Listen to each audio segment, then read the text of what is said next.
Hello दोस्तों, नमस्कार। Santoshi IAS में आप सभी का एक बार फिर स्वागत है। आज यहाँ पर हम करेंगे आंसर नंबर 26। जैसे कि लोगों आप सबको पता ही होगा, हम मेंस आंसर राइटिंग सीरीज चला रहे हैं।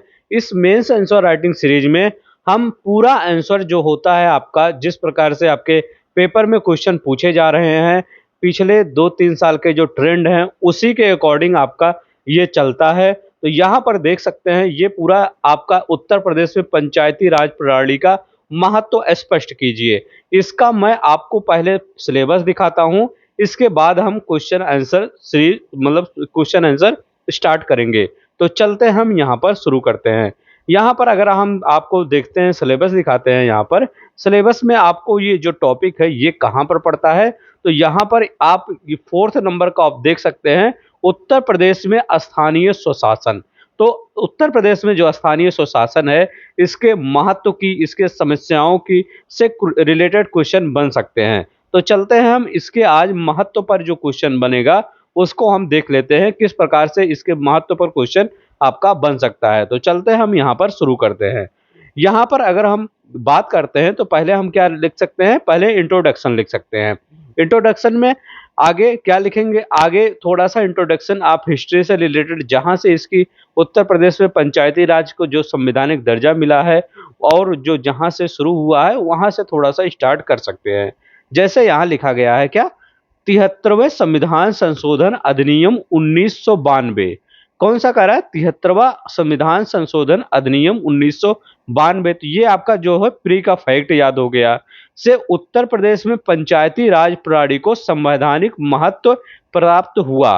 ठीक है, तो किससे प्राप्त हुआ है, ये 73वां संविधान संशोधन 1992 से ये उत्तर प्रदेश में पंचायती राज प्रणाली को क्या प्राप्त हुआ है, संवैधानिक महत्व प्राप्त हुआ है। अब यहाँ पे आगे क्या लिखेंगे, फलता देश के अन्य भागों की तरह उत्तर प्रदेश में भी निर्धारित प्रक्रिया का पालन प्रारंभ हुआ है। जैसे देश के अन्य भागों में उत्तर ये पंचायती राज प्रणाली प्रारंभ हुई थी, इसी प्रकार उत्तर प्रदेश में भी पंचायती राज प्रणाली प्रारंभ हुई थी। लगभग 32 वर्षों, याद रखेंगे, कब कह रहा है, लगभग 32 वर्षों की यात्रा में इसके निम्नलिखित महत्व को उजागर किया गया है। बस आपको इतना क्या लिखना है, इंट्रोडक्शन लिख देना है। अब यहाँ पर इंट्रोडक्शन के बाद क्या लिखेंगे आपको, यहाँ इंट्रोडक्शन के बाद इसका राजनीति, देखिए यहाँ पर क्या कह रहा है, इसके महत्व को स्पष्ट करना है। तो जो क्वेश्चन में कहा है वही आपको करना है, कुछ एक्स्ट्रा नहीं लिख देना है।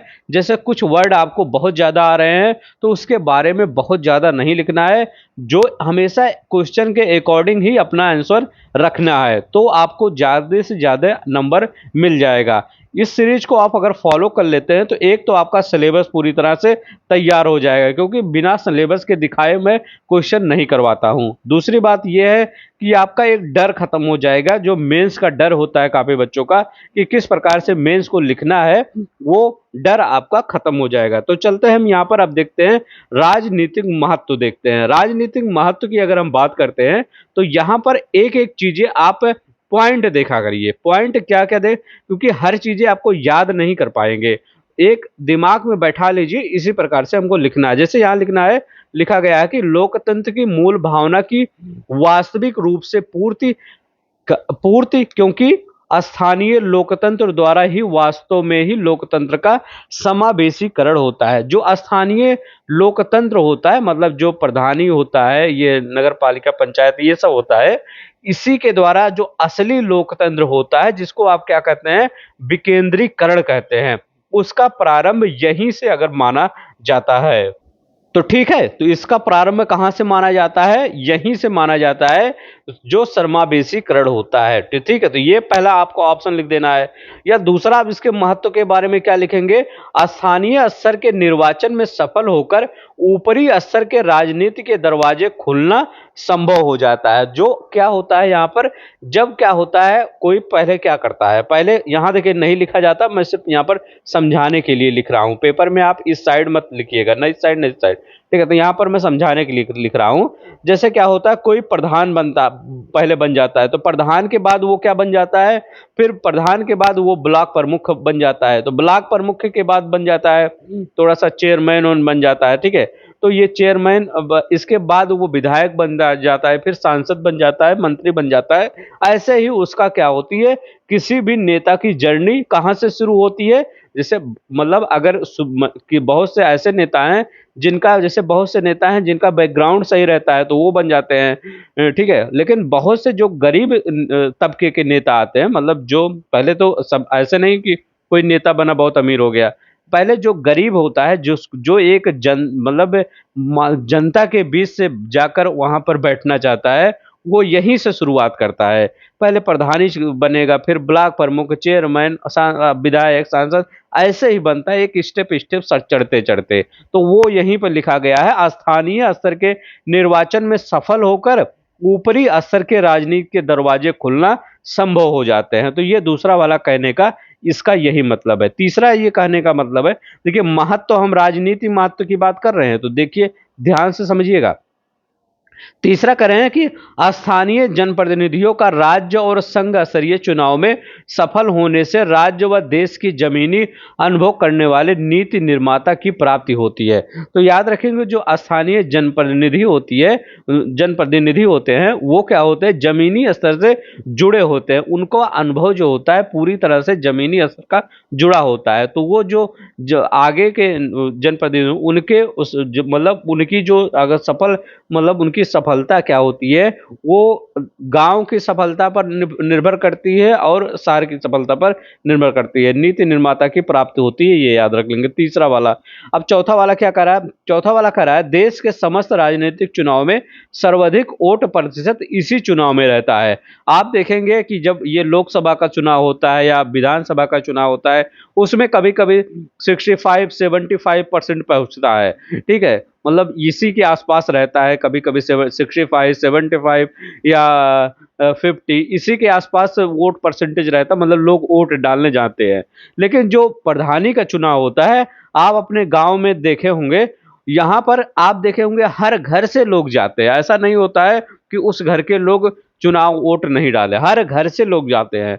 कभी कभी एक घर के 5 वोट होते हैं, उनका 10 वोट पड़ जाता है, ऐसे ऐसे होता है। कभी कभी ऐसा होता है जब चुनाव आयोग थोड़ा सा मतलब रिमोट एरिया में जो बहुत ज़्यादा साधन नहीं होता है, वहाँ पर कुछ मिसअंडरस्टैंडिंग हो जाती है, ऐसे हो ही जाता है, ठीक है। तो याद रख लेंगे, ये क्या होता है, देश के समस्त राजनीतिक चुनाव में सर्वाधिक वोट प्रतिशत कहाँ पे होता है, इसी चुनाव में होता है, जो स्थानीय स्तर पे। यहाँ पर 90 प्लस हमेशा वोट पड़ता है, 90 प्लस मतलब वोट प्रतिशत रहता है। एकमात्र राजनीतिक स्तर जहां पर नीति निर्माण सभा के क्षेत्र में समस्त पंजीकृत मतदाता होते हैं, जैसे ग्राम सभा के समस्त पंजीकृत सदस्य मतदाता हो। देखिए जो क्या होता है, जैसे क्या होता है, लोकसभा हुआ, राज्यसभा हुआ, या लोकसभा हुआ या राज्यसभा या विधानसभा हुआ, यहाँ पे आप अपने प्रतिनिधि को भेजते हैं, जो कि वो नियम कानून बनाते हैं। लोकसभा में बनाया जाता है और विधानसभा में आपके बनाया जाता है। तो वो आप नहीं जाते हैं वहां पर, डायरेक्ट आप इन्वॉल्व नहीं होते हैं। लेकिन क्या होता है, ये स्थानीय स्तर पर जो होता है, यहाँ पर क्या होता है, समस्त गांववासी यहाँ पर होते हैं लगभग, ठीक है। मतलब अगर गांव में कुछ चर्चा चल रही कि यहाँ पर रोड बनवाना है या कैसे बनवाना है, तो लगभग क्या प्रधान जी क्या करते हैं, गांव वालों की रजामंदी ले लेते हैं कि इधर से क्या किया जाए, एक रोड तैयार। मतलब लगभग सभी गांव वाले वहां पर इन्वॉल्व हो जाते हैं, डायरेक्ट इनडायरेक्ट, ठीक है। तो यहीं पे कह रहा है कि वो नीति निर्मात्री सभा के क्षेत्र में पंजीकृत मतदाता होते हैं, जैसे ग्राम सभा के पंजीकृत सदस्य मतदाता होते हैं। तो ये याद रखिए, जितने भी पंजीकृत लोग होते हैं वो सब इंटरेस्ट के साथ ये बताते हैं, हाँ यहाँ से रोड निकाल दीजिए, यहाँ पर बना दीजिए, नलकूप लगा दीजिए, यहाँ पर तालाब बना दीजिए। तो ये ऐसा गांव वालों की भी रजामंदी जो कि डायरेक्ट होता है जनता का, ठीक है। तो ये याद रखेंगे। तो इतना आपको राजनीतिक महत्व याद रखना है, छोटा छोटा चीजें याद रखिएगा, ताकि देखिए पूरा नहीं याद करना है। जैसे यहाँ पर याद रख लीजिएगा, ये समावेशीकरण होता है या स्थानीय लोकतंत्र है, वास्तव में यही लोकतंत्र है। यहाँ पर याद रख लेंगे कि सफल होकर नीचे से स्तर से ऊपर स्तर, प्रधान से लेकर सांसद तक बन सकते हैं। अब यहाँ लिख देंगे, जो स्थानीय स्तर के अनुभव जो होते हैं, वो क्या होता है, जो जनप्रतिनिधि होते हैं, जैसे स्थानीय स्तर पर प्रधान है, फिर वो विधायक बने, वो सांसद सांसद बने तो अपना अनुभव वहाँ साझा करते हैं कि क्या क्या हमारे यहाँ पे त्रुटियां रहती थी जब हम प्रधान रहते थे, तो वो ज़्यादा अच्छे तरीके से आप क्या कर सकते थे, सही कर सकते हैं। अब यहाँ पर नीति निर्माता और यहाँ लिख सकते हैं वोट परसेंट ज़्यादा होता है, तो ये याद रखिएगा। ठीक है, अब देखिए आर्थिक महत्व में, ठीक है, आर्थिक महत्व देखिए, हर चीज़ें याद रखने की कोशिश मत करिए, दिमाग में समझने की कोशिश करिए, वहां पर लिख दीजिए, बस यही आपको करना है। समझने की कोशिश करिए, वहां पर आप लिख दीजिए। अब यहाँ पर क्या है, ये 2024 और 25 दोनों के स्टूडेंट के लिए है, जो अभी 2024 दे रहे होंगे और जो 2025 दे रहे होंगे, सभी के लिए ये इम्पोर्टेंट है। यहाँ करें, स्थानीय स्तर पर नीति निर्माण का कार्यान्वयन से संसाधनों का संवितरण संभव होता है। तो ये क्या कर रहे हैं, स्थानीय स्तर पर जो नीति निर्माण और कार्यान्वयन होता है, उससे संसाधनों का क्या होता है, संवितरण। देखिए संसाधन कहाँ होते हैं, गांव स्तर पर ही संसाधन होते हैं, वहीं पर हर चीजें मतलब पाई जाती हैं। तो क्या होते हैं, जो अगर स्थानीय स्तर पर नीति निर्माण होगा तो जो संसाधनों का वितरण होगा वो समान होगा, समान रूप से होगा लोगों के बीच में। तो ये याद रख लेंगे, ये आर्थिक महत्व है। दूसरा क्या करें, लघु और कुटीर उद्योगों का पुनर्जीवीकरण इसी चुनाव से वास्तविक रूप से संभव है। जो लघु और कुटीर उद्योग है, तो आप क्या कर सकते हैं, प्रधान क्या कर सकते हैं, वो बोल सकते हैं कि हम आपके अपने गांव में इतना लघु कुटीर उद्योग को प्रोत्साहन देंगे, पैसा देंगे, ताकि जो गरीब लोग हैं वो लघु और कुटीर उद्योग की सहायता से अपना जीवन यापन अच्छे से कर सके। तो ये आपका क्या हो गया, दूसरा हो गया। ठीक है, तो ये आर्थिक महत्व में आप लिख दीजिएगा। अब सामाजिक महत्व में क्या लिखेंगे, सामाजिक महत्व में रख देंगे। सामाजिक महत्व तो सिंपल ही है, इसमें आप तो पढ़े ही होंगे। पंचायती राज प्रणाली में महिलाओं को आरक्षण, आपने देखा है कि संविधान में लिखा गया है कि आप 1/3 से कम आरक्षण नहीं दे सकते हैं। किसमें, रिजर्वेशन में लिखा गया है कि आप 1/3 से कम आरक्षण नहीं दे सकते हैं। महिला सशक्तिकरण की ओर बढ़ाया गया एक सशक्त कदम है, मतलब महिलाओं के सशक्तिकरण के लिए बनाया गया ना, कि नारीवादी विचारक सिमोन द वूअर के अनुसार भी, अब देखिए नारीवादक विचारक है सिमोन द वूअर, इनके अनुसार है, राजनीति में नारी सशक्तिकरण की मंजिल नारी प्रतिनिधित्व द्वारा ही प्राप्त हो सकती है। ठीक है, तो नारी सशक्तिकरण की जो मंजिल है, अब वो नारी प्रतिनिधित्व के द्वारा ही प्राप्त हो सकती है। तो मतलब किसी का कोड से लिख सकते हैं, जो नारी क्या होती है समाज में, पिछड़े तबके से मतलब ऐसा नहीं कि पिछड़े तबके में आज भी नारी आगे बढ़ रही हैं, लेकिन कहीं बहुत ऐसे रिमोट एरिया हैं जहां पर नारी क्या है, बहुत ही मतलब उनको उतना महत्व नहीं दिया जाता है पुरुषों के द्वारा। तो क्या होता है, उनको आगे बढ़ाने के लिए सरकार ने क्या किया है कि आप 1/3 आप क्या किए, वहां के नारियों के लिए आरक्षित सीटें रहेंगी। जैसे प्रधानी का चुनाव आया तो उसमें 33% सीटें क्या होगी आपके यहाँ, वो नारियों के लिए ही आरक्षित होंगी। तो ये याद रख लेंगे, यही कहा गया है। अब देखिए यहाँ पर क्या है, बहुत सी चीज़ें मतलब जो सोशल मीडिया पे चलती हैं कि नारियों को लेकर बहुत बुरी चीज़ें, लेकिन देखिए बहुत ऐसी चीज़ें चलती हैं समाज में प्रेजेंट टाइम में कि लोगों को भ्रम होता है कि नारी, अब जैसे कि नारी जो सशक्त है वो उसका गलत उपयोग हो रहा है, तो ऐसा नहीं है। अब कुछ ही नारी की वजह से पूरे समाज की नारियों को गलत नहीं ठहराया जा सकता है। ठीक है, तो ऐसा मतलब अगर आप देखिए हर जगह जैसे 100% में 2-4 तो लोग गलत होंगे, ऐसा नहीं कि 100% में फिर उन 90% नारियों को उस मतलब उस चीज़ों में न ढकेला करिए। ठीक है, जो 10% नारियां गलत करती हैं उसमें 10% नारियों को उसमें ना, वो मतलब 90% नारियों को उसमें ना लाया करिए।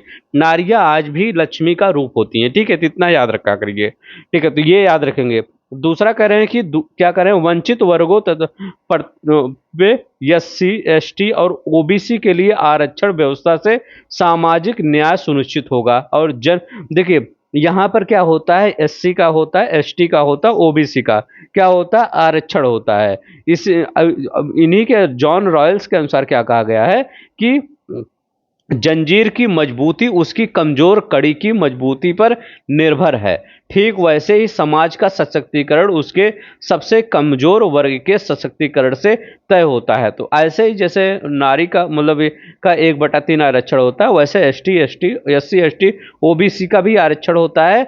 अगर यहाँ पर वो चुनाव जीतते हैं, जो आरक्षण उनको मिला है, तो इससे क्या होता है, उनका भी क्या होता है, जो समाज में है, समाज में उनका भी प्रभुत्व बढ़ता है, जो कि थोड़ा सा कमजोर माना जाता है। लेकिन ऐसा नहीं, सभी लोग समान ही हैं, ठीक है। तो क्या है, उन जो अगर वो जीतते हैं तो समाज को लेकर एक ऐसा तबका चलता है जिसको लोग एक्सेप्ट नहीं करते, मतलब लगता है कि ये नहीं कर पाएंगे। लेकिन बहुत से ऐसे देखे गए, एग्जाम्पल देखे गए हैं, जो इसी वर्ग के लोग, SC ST OBC के वर्ग के लोग समाज के काफी लोगों में परिवर्तन लाए हैं, ठीक है। तो ये याद रख लेंगे। अब यहाँ पर देखते हैं क्या कह रहा है, समाज की जाति प्रथा जैसे छुआछूत, ऊंच नीच की भावना भी पंचायती राज से कम हुई है। क्या पंचायती राज से जो छुआछूत, ऊंच नीच की भावना क्या हुआ, क्योंकि प्रधानी का जब चुनाव होता है तो एक प्रधान जो प्रत्याशी रहता है वो सबके घर जाता है, खाना खाता है और सबके घर वोट मांगता है। तो इससे क्या होता है, छुआछूत कमी हो जाता है। जो थोड़ा सा बिलोंग कर रहे होंगे गांव से, उनको सब पता होगा कि कैसे होता है, क्योंकि निचले तबके के लोग अब राजनीतिक शक्ति द्वारा अपनी परिस्थिति ऊंची कर रहे हैं। जो निचले तबके के लोग हैं वो क्या कर रहे हैं, वो राजनीति के थ्रू अपनी मतलब परिस्थिति को ऊंची कर रहे हैं, प्रधान से विधायक, विधायक से सांसद बन रहे हैं, ठीक है। और समाज में एक नई विचारधारा का उत्पन्न कर रहे हैं। अब यहाँ पर देखिए, इस प्रकार पंचायती राज प्रणाली की स्थापना से बहुआयामी प्रभाव समाज में प्रकट हो रहे हैं। तो बस यही यहाँ पर थोड़ा सा और यहाँ पर निष्कर्ष लिख दीजिएगा। तो आपका यहाँ पर क्या हुआ, जो ये आपका मेंस और आंसर राइटिंग का बहुत इंपॉर्टेंट चैप्टर है। यहाँ पर मैं इसको लगभग पंचायती राज से लगभग 4-5 से 5 क्वेश्चन करवाने वाला हूँ। इन 5 क्वेश्चन को आप बढ़िया से देख लेंगे, कभी भी आपका क्वेश्चन पंचायती राज से मेंस में आ जाएगा, गलत नहीं होगा, अच्छा क्वेश्चन कर देंगे जिस पर अच्छा नंबर आपको मिल जाएगा, बिलीव मी, ठीक है। तो यहाँ पर आपका ये जो पंचायती राज व्यवस्था यहाँ पर लिखा गया है ना, स्थानीय स्वशासन, इस पर हम कई क्वेश्चन करवाने वाले हैं। प्लीज़ आप बने रहिए। अगर अच्छा लगे प्लीज़ लाइक कर दीजिएगा, शेयर कर दीजिएगा, सब्सक्राइब कर दीजिएगा इस चैनल को। जय हिंद, जय भारत।